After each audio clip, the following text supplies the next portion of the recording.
Class 12-এর মেয়েরা, আজকে আমি তোমাদের প্রথম অধ্যায়ের দ্বিতীয় ভাগে যে ইতিহাস নির্মাণ ও ইতিহাসের লিখন পদ্ধতি নিয়ে আলোচনা করা আছে তা নিয়ে আমি তোমাদের পড়াবো। ইতিহাস হলো দেশ, কাল ও মানুষের কাহিনী। এই ইতিহাস রচনার ক্ষেত্রে ঐতিহাসিক ও তার মনোভাব অত্যন্ত গুরুত্বপূর্ণ বিষয়। কেননা এই ঐতিহাসিকরাই তাদের নিজস্ব দৃষ্টিভঙ্গিতে তথ্য নির্বাচন করেন, ঘটনাবলীগুলিকে সাজান, বিষয়বস্তু ব্যাখ্যা করেন এবং ইতিহাস রচনা করেন। সেই জন্যেই আমরা বিভিন্ন বিষয় আলোচনার সময় তোমাদের বলি, ঐতিহাসিকদের ব্যাখ্যায় নানা পার্থক্য দেখা যায়। কারণ বিভিন্ন ঐতিহাসিক তাদের নিজস্ব পৃথক পৃথক মনোভাবের জন্য একই বিষয় নিয়ে লেখা দুজন ইতিহাস যখন লিখতে বসেন, তাদের চিন্তাধারা অবশ্যই আলাদা হবে। তাছাড়া আমরা দেখতে পাচ্ছি প্রতিনিয়ত নানা রকম নতুন নতুন তথ্য যখন তাদের হাতে আসে, তখন আমরা বুঝতেই পারি ইতিহাস সর্বদা পরিবর্তনশীল।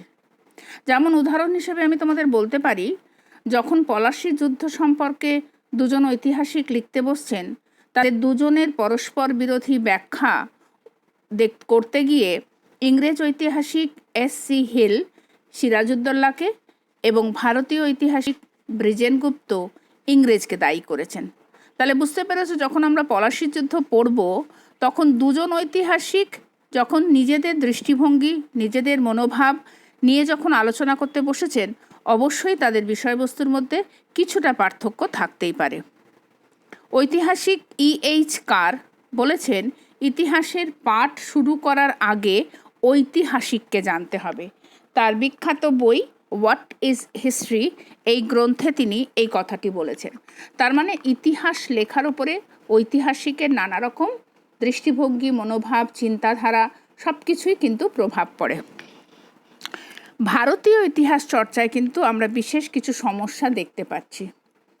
কারণ ইংরেজ ঐতিহাসিকরা যখন ভারতের আধুনিক ইতিহাস চর্চা শুরু করেছিলেন, তাদেরও প্রত্যেকের ঐতিহাসিক দৃষ্টিভঙ্গি এবং ব্যাখ্যা সংক্রান্ত নানা রকম পার্থক্য থাকার জন্যে আমাদের এখানে তাদের রাজনৈতিক আধিপত্য বিস্তার, তাদের অর্থনৈতিক শাসন, এই সমস্ত সাম্রাজ্যবাদী ইংরেজদের প্রধান লক্ষ্য ছিল নিজেদের বর্তমানকেই তাদের তুলে ধরার আসল কাজ।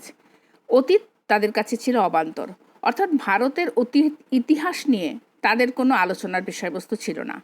তারা নিজেরা বিজেতার দৃষ্টিভঙ্গি নিয়ে এই ভারতের ইতিহাস রচনা করে গেছেন।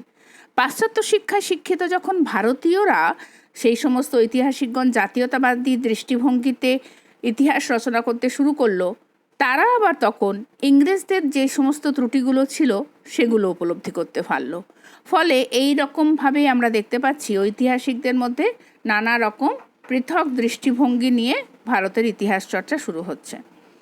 আমরা যদি লক্ষ্য করি যে ইতিহাস নির্মাণ প্রধানত ভারতবর্ষে ঔপনিবেশিক খাতেই শুরু হয়েছিল।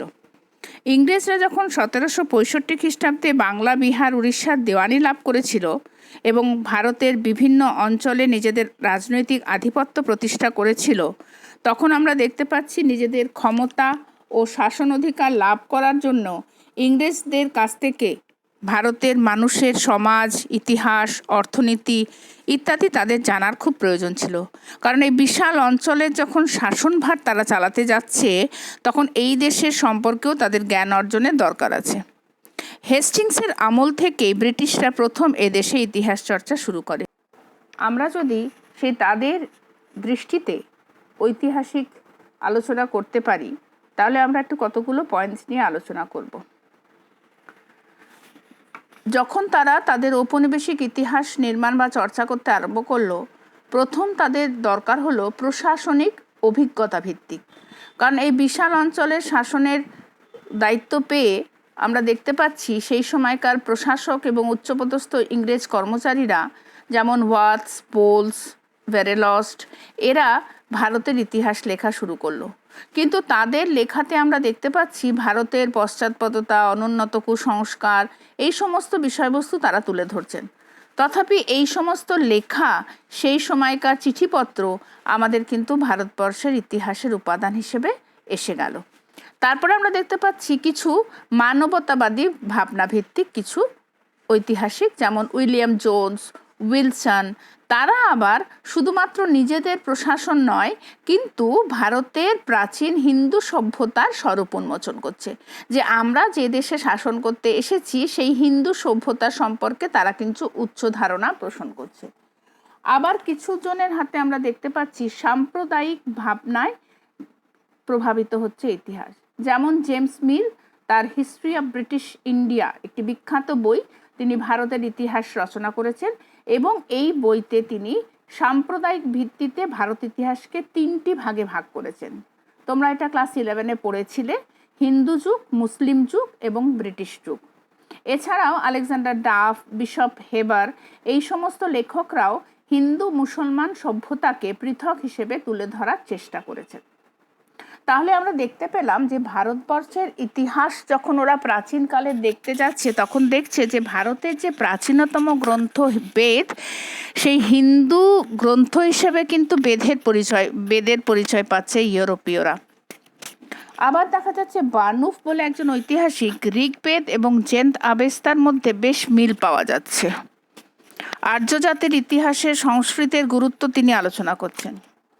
Max Muller the Sacred Books of the East এই গ্রন্থ রচনা করে সংস্কৃত সহ অন্যান্য ভারতীয় ভাষা যে ধর্মনির্ভর সাহিত্যগুলির সঙ্গে ইউরোপীয়দের পরিচয় করানো হচ্ছে।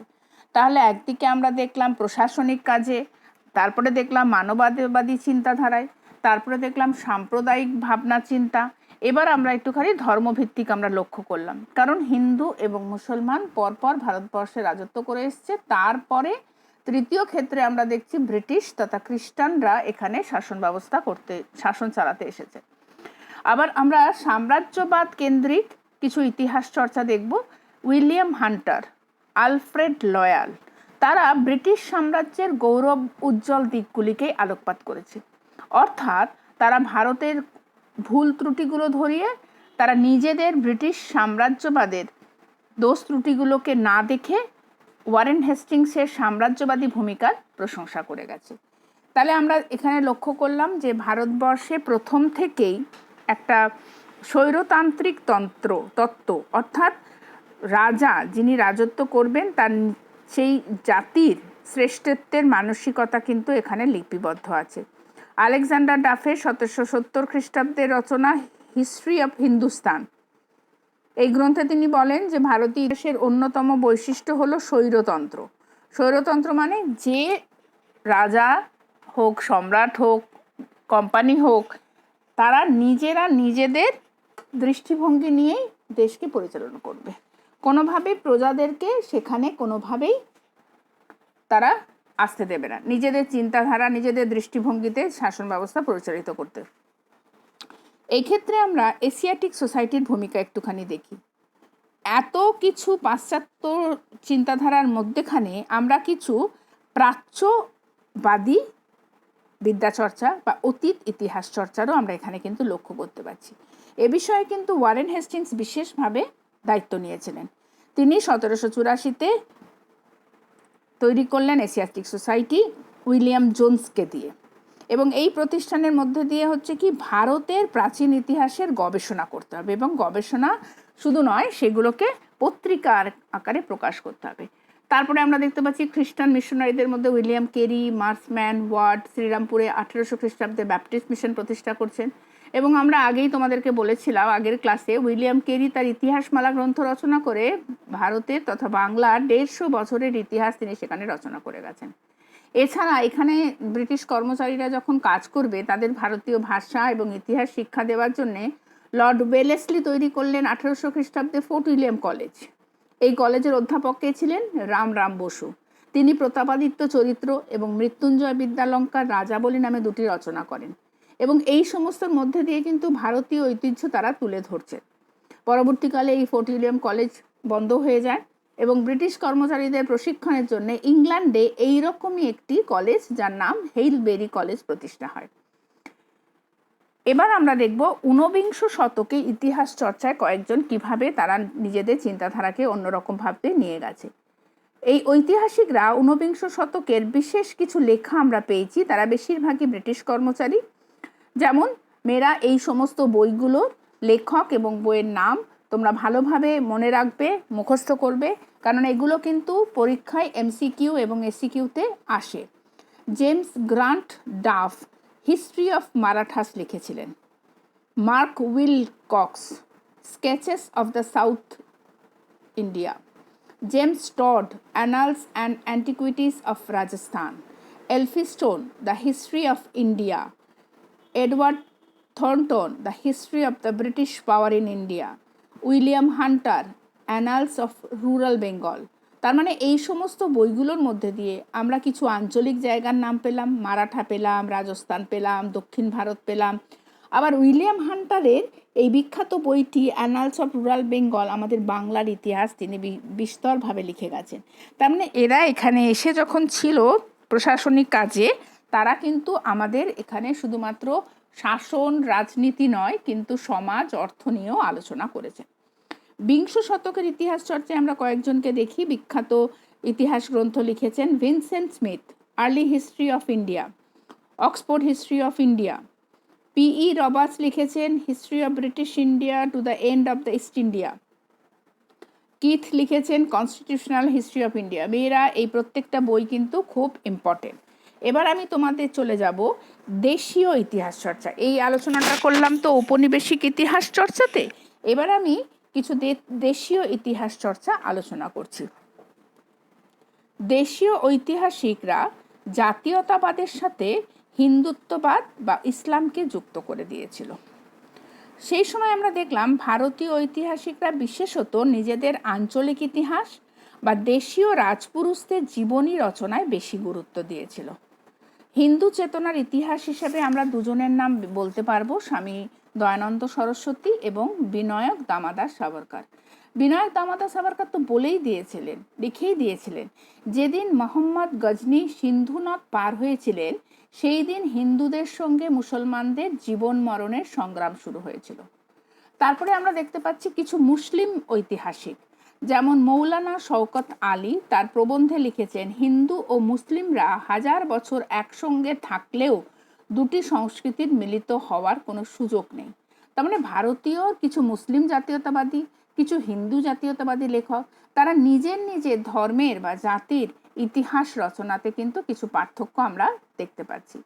আবার আমরা দেখতে পাচ্ছি এই সঙ্গে কিছু ইতিহাস গ্রন্থ যা আঞ্চলিক ইতিহাসে আমরা দেখতে পাচ্ছি, যেখানে দেশীয় কিছুক্ষণ আগে আমি তোমাদের কিছু বিদেশি লেখকের নাম বলেছিলাম, এবার আমি কিছু স্বদেশী লেখকের নাম বলবো যারা নিজের নিজের অঞ্চলের ইতিহাস নিয়ে রচনা করেছেন। কুমুদ মল্লিকের রচিত নদিয়া কাহিনী, সুরেন্দ্রনাথ সেনের রচিত administrative system of the Marathas, Brijen গুপ্তের সিরাজউদ্দৌলা, কালীকিঙ্কর দত্তের বেঙ্গল সুভাষ, নরেন্দ্র কৃষ্ণের রাইজ অফ শিখ পাওয়ার, এই সমস্ত বইগুলোর মধ্যে দিয়ে আমরা দেখতে পাচ্ছি অঞ্চল বিশেষের ইতিহাস জানতে পারছি। এইবারে ভারতীয় জাতীয় ইতিহাস রচনার ক্ষেত্রে কারা কোন কোন ঐতিহাসিক গুরুত্বপূর্ণ আমি তোমাদের বলবো, কারণ এটা জাতীয় ইতিহাস, পুরো ভারতবর্ষের ইতিহাস নিয়ে আমরা এখানে দেখতে পাচ্ছি, কিন্তু নিজেদের অর্থাৎ আমাদের যে সমস্ত ঐতিহাসিক, দাদাভাই নওরোজির বিখ্যাত বই poverty and un-British rule in India, Rameshchandra দত্তের economic history of India, Jadunath সরকারের fall of the Mughal empire, এইগুলো কিন্তু আমাদের ভারতীয় ঐতিহাসিক, তারা এই সমস্ত রচনা লিখে গেছে। আবার অর্থনৈতিক ইতিহাসের ক্ষেত্রে আমরা দেখতে যে নরেন্দ্র কৃষ্ণ সিংহ 3 খণ্ডে economic history of Bengal, Amalesh Tripathi লিখেছেন trade and finance in Bengal presidency, Binoy Bhushan Chowdhury লিখেছেন growth of commercial agricultural in Bengal. এইভাবে আমরা বিভিন্ন ক্ষেত্রের ইতিহাস কিন্তু বিভিন্ন লেখকের বা ঐতিহাসিকের কাছ থেকে আমরা জানতে পারছি। শেষে আমি তোমাদের বলছি সামাজিক ও সাংস্কৃতিক ইতিহাস। শুধুমাত্র অর্থ এবং সমাজ নিয়েই তো দেশ চলে না, বা দেশ সমস্ত সময়কার ইতিহাস আমরা জানতে পারি না। ঐতিহাসিকগণ সেই জন্যে কিছু কিছু সামাজিক এবং সাংস্কৃতিক ইতিহাস বিষয়ক গ্রন্থ লিখেছেন, বিশেষ করে রানাডের religious and social reforms, Shibnath Shastri Ramtanu Lahiri ও তৎকালীন বঙ্গ সমাজ, প্রদীপ সিংহের 19th century Bengal aspects of social history, Rakhal চন্দ্রনাথের 19 শতক, ভাব সংজ্ঞাত সমন্বয়, আর দ্য নিউ হিন্দু মুভমেন্ট। তার মানে আমরা দেখতে পেলাম সাম্রাজ্যবাদী ব্রিটিশ ঐতিহাসিকদের অধিকাংশইকে দেখতে পাচ্ছি ভারত বিদ্বেষী। তারা ভারতবাসীকে স্বশাসনের অনুপযুক্ত মনে করতেন। তারা ভাবতেন ভারতীয়দের অনগ্রসরতা, ইংরেজদের জাতিগত শ্রেষ্ঠত্ব, সেটাই তারা বেশি তুলে ধরেছে। অন্যদিকে আমরা ভারতীয় ঐতিহাসিকদের দেখলাম তারা আমাদের ভারতের অতীত গৌরবের কথা তুলে ধরে জাতিকে উদ্দীপ্ত করছেন। রমেশচন্দ্র মজুমদার, নরেন্দ্র কৃষ্ণ সিংহ, কালীকৃষ্ণ কিঙ্কর দত্ত এই সমস্ত জাতীয়তাবাদী ইতিহাস রচনায় যে ধারা সৃষ্টি করেছিলেন তা কিন্তু পরবর্তীকালে আমরা দেখতে পাচ্ছি গতি হারিয়ে যাচ্ছিল। এবার আমি তোমাদের পেশাদারি শাখা ও অপেশাদারি শাখা ইতিহাসের গুরুত্বের যে পার্থক্য আছে সেটা নিয়ে আমি তোমাদের কাছে আলোচনা করব।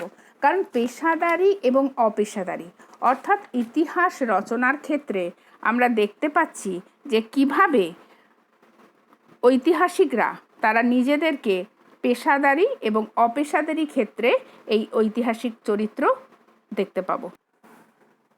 আমি তোমাদের এবার পেশাদারি ও অপেশাদারি ইতিহাসের মধ্যে পার্থক্য বলবো, তাহলে তোমরা বুঝতে পারবে যে দুটো চরিত্র কীরকমভাবে আলাদা। পেশাদারি ইতিহাসের উদ্ভব হয়েছিল ঊনবিংশ শতকের শেষ দিকে জার্মানিতে, এবং তারা বিশেষ করে ইতিহাসের গবেষণাকে এই পেশাদারি কাজ হিসেবে গ্রহণ করেছিল, এবং সেজন্যেই আমরা লক্ষ্য করলাম ইতিহাসের এই গবেষণামূলক কাজের মধ্যে দিয়ে নূতন নূতন দিকের উন্মোচন হচ্ছে। কিন্তু অন্যদিকে আমরা যদি অপেশাদারিদের উদ্ভব নিয়ে বলি তাহলে দেখব অনেক প্রাচীনকাল থেকে হেরোডোটাস, থুকিডিডিস যে সমস্ত ইতিহাস চর্চা করেছিলেন সেখানে কিন্তু কোনো পেশাদারিত্বের ছাপ ছিল না। তারা পরবর্তী প্রজন্মের কাছে জাতীয় ইতিহাসকে তুলে ধরার জন্য কলম ধরেছিলেন। আমাদের ভারতের ক্ষেত্রে কলহনের ইতিহাসও দেশের ক্ষেত্রে দেখতে পাই। এবার আমরা নেক্সট পয়েন্টে যাব, আর্থিক সংকল্প। পেশাদারি ইতিহাস চর্চা সরকারি প্রকল্প থেকে আর্থিক সহায়তা পায়, ব্যক্তিগতভাবেও আর্থিক সুবিধা গ্রহণের তারা সুযোগ সুবিধা পান। এটা ওদের জীবন এবং জীবিকা, তাই জন্য এরা খুব গুরুত্বপূর্ণভাবে পেশাদারিত্বের কাজটা করতে থাকে। কিন্তু অপেশাদারি ইতিহাস ক্ষেত্রে আমরা দেখতে পাচ্ছি কোনো রকম সরকারি আর্থিক সহায়তা নেই। গবেষকগণ নিজেদের আর্থিক ব্যয়ে এই কাজ চালানোর ফলে বা নিজেদের জীবিকা না, এটা অনেক সময় তাদের শখ বলতে পারা যেতে পারে, তারা শখে বা পছন্দ করে, সেই জন্যে তারা এই ইতিহাস রচনা করতে বসেছেন। পদ্ধতি হিসেবে আমরা দেখতে পাচ্ছি পেশাদারি ইতিহাসবিদরা গবেষণার কাজে উন্নত মানের আধুনিক বিজ্ঞানসম্মত পদ্ধতি ব্যবহার করেন, কিন্তু অপেশাদারি ক্ষেত্রে আমরা দেখতে পাচ্ছি স্থানীয় তথ্য, ক্ষেত্র সমীক্ষা, সেখানে কিন্তু তেমন গুরুত্বপূর্ণ কোনো ঐতিহাসিক তথ্যাদি নেই। সময়কাল হিসেবে দেখব যে এই যারা পেশাদারি ইতিহাস চর্চায় বসেছেন তারা কিন্তু সর্বক্ষণের কাজ হিসেবে তারা নিয়েছেন, তারা কিন্তু এটা নিজেদের প্রধান পেশা হিসেবে এই ইতিহাসবিদগণ ইতিহাস চর্চার কাজে যুক্ত হয়েছেন। কিন্তু যারা অপেশাদারি ইতিহাস তারা কিন্তু আংশিক সময়, তারা অন্য কিছু করেন, তারা অন্য সময়টা এক্সট্রা অবসর সময়ে তারা আংশিক সময়ের জন্য এই ইতিহাসের কাজকে এগিয়ে নিয়ে যাচ্ছে। আর ব্যাপ্তি বা বিস্তার হিসেবে আমরা দেখতে পারি পেশাদারি ইতিহাস রাষ্ট্রের এমনকি সভ্যতার উত্থান পতন, সমাজ ব্যবস্থা, অর্থনীতি, রাজনীতি, ধর্মনীতি এই সমস্ত বিষয়কে নিয়ে আলোচনা করে, যেন কোনো একটা সময়ের ইতিহাসকে সবার সামনে তুলে ধরতে হবে, এই ঐতিহাসিকদের আসল লক্ষ্য।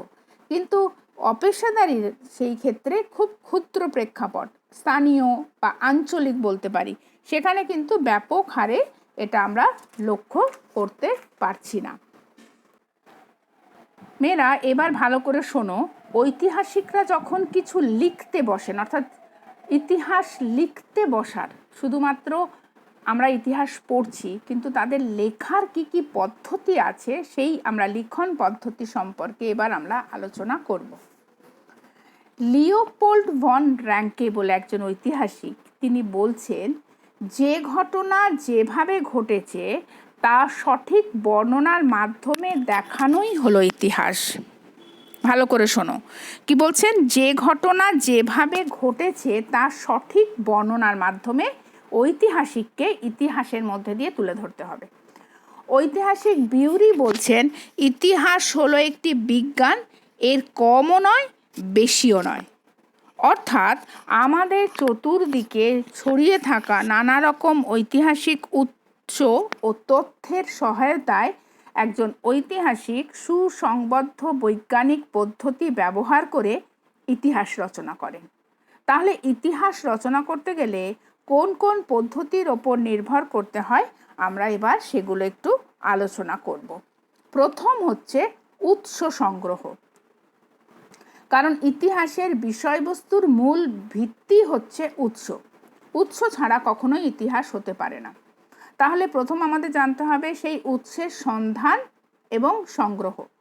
যথার্থ ইতিহাস রচনায় উদ্যোগী একজন ঐতিহাসিক প্রথম সেই উৎসের সন্ধান করবেন এবং সেগুলিকে সংগ্রহ করবেন। কারণ ঐতিহাসিক উৎসের কোনো শেষ নেই। যুগ যুগান্তর ধরে আমরা কিন্তু একের দশকের পর অন্য দশকেও এই গবেষণা চালালে আমরা পাবো। কিন্তু একজন সঠিক ঐতিহাসিক, পেশাদারী ঐতিহাসিক যদি প্রতি বছর প্রতি দশক ধরে এই সমস্ত ইতিহাসের গতি নিয়ে আলোচনা করতে যাই, তাহলে কিন্তু গবেষণার কাজটা অসুবিধার মধ্যে পড়ে যাবে। তাহলে আমি কি বললাম, যদি প্রত্যেকটি তথ্যকে নিয়ে দশকের পর দশক ধরে তারা গবেষণা চালায়, তাহলে ইতিহাস গতিহীন হয়ে পড়বে। সেই জন্যে নির্দিষ্ট সময়ে নির্দিষ্ট উৎস সংগ্রহ করে সেই বিষয়ে গবেষণার কাজটা তাদেরকে গুরুত্ব দিতে হবে। এবার আমরা যাচ্ছি বিভিন্ন প্রকার উৎস। তাহলে উৎসগুলো কি কি? কয়েকটা ভাগ আছে, 4টে ভাগ আছে, মেয়েরা মাথায় ভালো করে শুনবে। প্রত্নতাত্ত্বিক, তার আন্ডারে পড়ছে জীবাশ্ম, যন্ত্রপাতি, হাড়গোড়, অস্ত্রশস্ত্র, আসবাবপত্র, স্মৃতিসৌধ, স্থাপত্য। সেকেন্ড হচ্ছে মৌখিক, যেটা আমরা আগের ক্লাসে পড়েছিলাম। মুখে মুখে এক প্রজন্ম থেকে আরেক প্রজন্মে প্রচারিত ধর্মীয় বিশ্বাস, পৌরাণিক কাহিনী, রূপকথা, কিংবদন্তি, স্মৃতিকথা, এগুলো আমরা আগের চ্যাপ্টারে পড়েছিলাম। এটা বিশেষ উৎসব হিসেবে ধরা হয়। ছবি ভিত্তিক, চিত্রকলা, নকশা, মানচিত্র। আর ফোর্থ হচ্ছে লিখিত বিবরণ। পাণ্ডুলিপি হতে পারে, দলিল দস্তাবেজ হতে পারে, চিঠিপত্র, সংবাদপত্র ইত্যাদিগুলি ঐতিহাসিকরা তাদের প্রয়োজনীয় উৎসের অনুসন্ধান করেন এবং ইতিহাস রচনা করেন। নেক্সট আসছি আমরা উৎস থেকে তথ্য চয়ন। উৎসের অনুসন্ধান শেষে ঐতিহাসিকরা তার প্রয়োজনীয় উৎসটি কিন্তু চিহ্নিত করবেন। অনেক কিছু পেয়েছেন, কিন্তু তার মধ্যে প্রয়োজনীয় কোনটা সেটাই তাদের কাছে মূল বিষয় হবে। কারণ উৎসগুলিকে তারা 3টি ভাগে ভাগ করে: অতি প্রয়োজনীয়, মোটামুটি প্রয়োজনীয়, অপ্রয়োজনীয়। তারা লক্ষ্য করবে যে কোনটা বেশি দরকার আর কোনটা বেশি দরকার নয়, তাহলে সেগুলোকে তারা রিজেক্ট করবে। তারপরে আসছে তথ্যের যাচাইকরণ। শুধু সংগ্রহ করলেই তো হবে না, সমালোচনার দৃষ্টিভঙ্গিতে সেগুলিকে যাচাই করতে হবে। আমি তোমাদের বারবার বলেছি, এই যে উৎসগুলো পাওয়া গেছে, যদি প্রত্নতাত্ত্বিক পাওয়া গেছে আবার লিখিত পাওয়া গেছে, তাহলে একে অপরের সাথে তুলনামূলক চিন্তাধারার মধ্যে দিয়ে যাচাই করতে হবে, তথ্যের বাহ্যিক সমালোচনা করতে হবে এবং আভ্যন্তরীণ সমালোচনা করতে হবে যে কোনটা ঠিক কোনটা ভুল।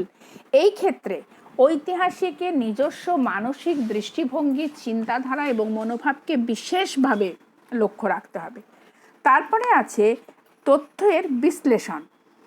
ইতিহাস রচনার ক্ষেত্রে তথ্যগুলিকে নিরপেক্ষ দৃষ্টিভঙ্গি নিয়ে বিশ্লেষণ করতে হবে। ঐতিহাসিককে গ্রহণ করতে হবে নিজস্ব ব্যক্তি নিরপেক্ষ হিসেবে, যেমন পুরাতাত্ত্বিক তথ্য, মুদ্রা, প্রাচীন সাহিত্য, সভ্যতার ধ্বংসাবশেষ। আবার কিছু বাস্তবসম্মত ঐতিহাসিক তথ্য আমরা এগুলোকে দেখতে পাচ্ছি। কারণ তথ্যের ব্যাখ্যা বা বিশ্লেষণ ঐতিহাসিক নিজস্ব চিন্তাধারায় করতে থাকবেন। এরপর আসছে ঘটনা ও বক্তব্যের মধ্যে সম্পর্ক স্থাপন। উনি কিছু শুনেছেন, উনি কিছু দেখেছেন, কিছু বুঝেছেন, অর্থাৎ দুটো ঘটনা এবং বক্তব্যের মধ্যে সম্পর্ক স্থাপনের চেষ্টা ঐতিহাসিকের সত্য রক্ষায় নীতি করতে হবে। তিনি কোনোভাবেই অন্যের দ্বারা প্রভাবিত হবেন না, কিন্তু সমস্ত কিছু ঘটনাবলীগুলিকে কার্যকারণ পদ্ধতি আমি পরেই বলবো, তার উপর নির্ভর করে তারা ঐতিহাসিকের বিষয়বস্তু ঠিকঠাক করবেন। নেক্সট আসছে ধারাবাহিকতা। তোমরা ইতিহাস পড়তে গিয়ে প্রথমেই আমাদেরকে কি বলো, প্রচণ্ড সাল মুখস্থ করতে হয়। মেয়েরা এটা মনে রাখবে, ধারাবাহিক কালানুক্রম ইতিহাসের রচনা পদ্ধতির একটি গুরুত্বপূর্ণ অঙ্গ। কারণ কোন সময় ঘটেছে যদি আমরা সময়কালই না জানলাম, তাহলে ইতিহাসটা কি করে জানবো? আমরা ইতিহাসে 3টে ভাগ করি, এই ঐতিহাসিক ঘটনাবলীর 3টে পর্ব আছে: সূচনা পর্ব, গতি প্রকৃতি, পরিণতি। তোমরা ভালো করে দেখো, যদি আমরা কোনো সভ্যতার বা কোনো শাসন ব্যবস্থার সূচনা না জানি, তার গতি প্রকৃতি না জানি, তার ব্যর্থতা না জানি, যদি সময়কাল, কখনো আমরা সূচনাকে শেষে আনতে পারি না, আবার সমাপ্তিকে কখনো শুরুতে আনতে পারি না, তাহলে ধারাবাহিকতা বর্ণনার ক্ষেত্রে সাল, কালানুক্রম, সময় আমাদের বিশেষভাবে লক্ষ্য রাখতে হবে। আমি তোমাদের বলেছিলাম কার্যকারণ পদ্ধতি। ঐতিহাসিক E.H. কার এই ইতিহাস চর্চার মূল কথা বলেছেন ঘটনার কারণ অনুসন্ধান করা। দৃশ্যমান যে সমস্ত জিনিসগুলোকে আমরা দেখতে পাচ্ছি, সেগুলো কিন্তু শুধু অনুসন্ধান নয়, তার ভেতরে লুকিয়ে থাকা কারণকে খুঁজে বার করতে হবে। অর্থাৎ বিজ্ঞানসম্মত কারণের অনুসন্ধান করতে হবে। তারপরে প্রত্যেকটি ঘটনাকে পরপর সাজিয়ে বিশ্লেষণ করে ইতিহাসের বিষয়বস্তু হিসেবে আমাদের রাখতে হবে। তারপরে আসছে তথ্য সংরক্ষণ। আমরা উৎস থেকে যদি দেখি, তথ্য জোগাড় করা, সেগুলো তো হারিয়ে যাবে, সেগুলো তো হারালে হবে না, সেগুলোকে সংরক্ষণ করতে হবে। তার জন্য আমাদের নোটবুকের ব্যবহার করতে হবে, লিখে রাখতে হবে। সেই জিনিসপত্র যেগুলো পেয়েছি সেগুলোকে যত্ন সহকারে সংরক্ষণ করতে হবে। এর পরের ক্লাসে আমি তোমাদের যে জাদুঘরের কথা বলবো, এই সংরক্ষণের বিষয়টা সেখানে তোমরা পাবে। যে যা কিছু এতদিনের পুরনো জিনিসপত্র আমরা পেয়েছি, সেগুলো কি এদিক ওদিক ফেলে রাখা হবে? হবে না। অতীতের এই সমস্ত বিষয়বস্তুগুলি, জিনিসপত্রগুলি ভবিষ্যতের প্রজন্মের কাছে তুলে ধরার জন্যে, এই সংরক্ষণের জন্যেই জাদুঘরের তৈরি হয়েছে। আমি পরের ক্লাসে সেটা তোমাদের আলোচনা করব। আর লেখা, অর্থাৎ যে ঐতিহাসিক সেই জায়গায় গিয়ে যেমন শুনছেন, যেমন দেখছেন, যেমন পাচ্ছেন, সেগুলিকে প্রত্যেকটি বিষয় নোটবুকে লিখে রাখা হয়। তোমাদের খাতা পেনের ব্যবহার এই জন্যে আমাদের ভীষণভাবে ইম্পর্টেন্স হিসেবে দেখতে হবে। তুমি যখন কোথাও বেড়াতে যাও, যখন তুমি কিছু দেখো, স্মৃতিতে বেশিক্ষণ তুমি রাখতে পারবে না বলে তোমাকে পেন খাতা ধরতে হয়। তখন তুমি যখন পেন খাতা দিয়ে সেগুলোকে লিখে রাখবে, তুমি সেটা 2 মাস পর, 2 বছর পর যদি ফিরে পাও, সেগুলো তোমার কাছে আবার নূতনভাবে দেখা দেবে। অর্থাৎ ঐতিহাসিকরাও সেই হিসেবে সেই বিষয়বস্তুগুলিকে লিখে রেখে পরবর্তীকালে তারা ইতিহাস লেখাতে ব্যবহার করে। শেষ হিসেবে শেষ যে ব্যাপারটা তোমাদের আমি বলবো, সেটা হচ্ছে ইতিহাস তত্ত্বের উল্লেখযোগ্য কয়েকটি বৈশিষ্ট্য। আমি অলরেডি তোমাদের ইতিহাস নিয়ে অনেক কথা বলে ফেলেছি, কিন্তু একজন ইতিহাসবিদ কোন নিয়ম এবং আদর্শ পদ্ধতি ব্যবহার করে ইতিহাস রচনা করবে, সেটাই হচ্ছে ইতিহাস তত্ত্ব বা হিস্ট্রি থিওরি। আধুনিক ইতিহাস তত্ত্ব বলতে আমরা অষ্টাদশ শতক থেকে 20 শতকের শেষ পর্যন্ত আমরা এই ইতিহাস চর্চাকে বলে থাকি। এই আধুনিক ইতিহাস তত্ত্ব তোমরা ক্লাস 8-এ যখন পড়েছিলে, তখন নবজাগরণের যে বিষয়বস্তুগুলিকে পড়েছিলে, এইগুলিকে তোমরা কিছুটা জানতে পেরেছিলে। আজকে আমি তোমাদের সেই বিষয়টাকে আবার পুনরায় ক্লাস 12-এ ইতিহাস তত্ত্বের বৈশিষ্ট্য হিসেবে আমি তোমাদের দেখাচ্ছি। জাতীয়তাবাদ, বিশ্বের প্রতিটি দেশের ঐতিহাসিকদের লেখায় এই জাতীয়তাবাদের ছাপ স্পষ্ট। কারণ যে যখন তার নিজের ইতিহাস লিখতে যাচ্ছে, সে অবশ্যই নিজের দেশের ঐতিহ্য এবং শ্রেষ্ঠত্বকে তুলে ধরবে। আমেরিকার স্বাধীনতা যুদ্ধে আমেরিকার লেখকরা, ফরাসি বিপ্লব, রুশ বিপ্লব এবং ইউরোপীয় রাষ্ট্রে যারাই জাতীয়তাবাদী চেতনার বিকাশের ইতিহাস লিখে গেছে, যেমন আমরা উদাহরণ হিসেবে বলতে পারি গোবিনর জোসেফ আর্য জাতির, চার্লস কিংসলি টিউটনিক জাতির, কিপলিং স্যাক্সন জাতির, রমেশচন্দ্র দত্ত প্রাচীন ভারতের ইতিহাস। তার মানে প্রত্যেকে নিজের নিজের দেশের বা জাতির ঐতিহ্য এবং শ্রেষ্ঠত্বের রচনা লিখে গেছেন। নেক্সট আমরা দেখব যুক্তিবাদ। মানুষের কুসংস্কার এবং অন্ধবিশ্বাসের জায়গায় আধুনিক ইতিহাসের একটি নতুন বৈশিষ্ট্য যুক্তিবাদ আছে। কোনো কিছু বিশ্বাস করার আগে তাকে যাচাই করে নাও। মানুষের এই যুক্তি নির্ভর দৃষ্টিভঙ্গিটাকেই ঐতিহাসিকরা স্থান, কাল, চরিত্র নির্বিশেষে তাদের ইতিহাসে প্রয়োগ করে গেছেন। আর প্রগতির ধারণায় আমরা দেখতে পাচ্ছি ইতিহাসের ঘটনা ও মূল্যবোধ নিয়ে আমাদের প্রক্রিয়া, অর্থাৎ প্রগতির আসল উৎস অর্থ কি হচ্ছে? মানুষের ক্ষমতা ও সম্ভাবনার বিপুল সম্ভার। আমরা দেখতে পাচ্ছি ইংল্যান্ডের মানুষেরা প্রচুর ধন সম্পত্তি এবং প্রভাব প্রতিপত্তি যখন পেল, তখন ওরা নিজেদেরকে ছড়িয়ে দেওয়ার জন্যে, তাদের নিজেদের ইতিহাসকে এগিয়ে দেওয়ার জন্যে, নিজেদের মানুষের সম্পদ, শক্তি, জ্ঞান চারিদিকে ছড়িয়ে দেওয়ার জন্যে তারা কিন্তু উপনিবেশবাদ, সাম্রাজ্যবাদ এই সমস্ত শুরু করলো। তাহলে ইতিহাসের প্রগতির ধারণায় অতীত, বর্তমান এবং ভবিষ্যৎ একই শৃঙ্খলে বাঁধা থাকবে। আধুনিকতা এবং উত্তর আধুনিকতায় আমরা জানি আধুনিক যুগের চরিত্রের মানদণ্ড, চিন্তাধারা সব কিছুই কিন্তু আলাদা। কেননা প্রজন্ম যখন আধুনিক যুগে উত্তীর্ণ হয় তখন তাদের দৃষ্টিভঙ্গি সত্য অর্থাৎ ন্যায়ের দিকে চিন্তাভাবনা আসে। ইতিহাসের সাথে বর্তমানের ঘনিষ্ঠ সম্পর্ক অনুসন্ধান করতে হবে। বর্তমানের প্রয়োজনীয়তা অনুযায়ী ইতিহাস রচনা করতে হবে। আর একটা আমি তোমাদের বলেছিলাম বিজ্ঞান ধর্মিতা ও নৈতিকতাবাদ, অর্থাৎ বিজ্ঞানে যেরকম পরীক্ষা, অনুসন্ধান ও পর্যবেক্ষণের দ্বারা সত্য উদ্ঘাটনের চেষ্টা করা হয়, এখানেও সেই রকমই উদ্ঘাটনের কথা বলা হচ্ছে। কারণ তবেই সার্বিকভাবে যখন ইতিহাস সম্পর্কে আমরা পড়ব, মানুষের কাছে এমনভাবে পৌঁছে দিতে হবে যাতে মানুষ সেটাকে মনোগ্রাহী করে তুলতে হবে, যাতে আপন মনের মাধুরী মিশিয়ে ঐতিহাসিক ইতিহাস রচনা করবে। ভাষা হবে মধুর ও সহজ, যেন প্রত্যেকে সেটা বুঝতে পারে। যেমন বলা হচ্ছে ঐতিহাসিকরা বিশেষ নজর রাখবে ভাষা সহজ সরল হবে। মধুর না হলেও ইতিহাস অনেক পাঠকের কাছে মরুভূমির তপ্ত বালিতে পড়ে থাকা শুষ্ক নুড়ি পাথরের মতো মনে হবে।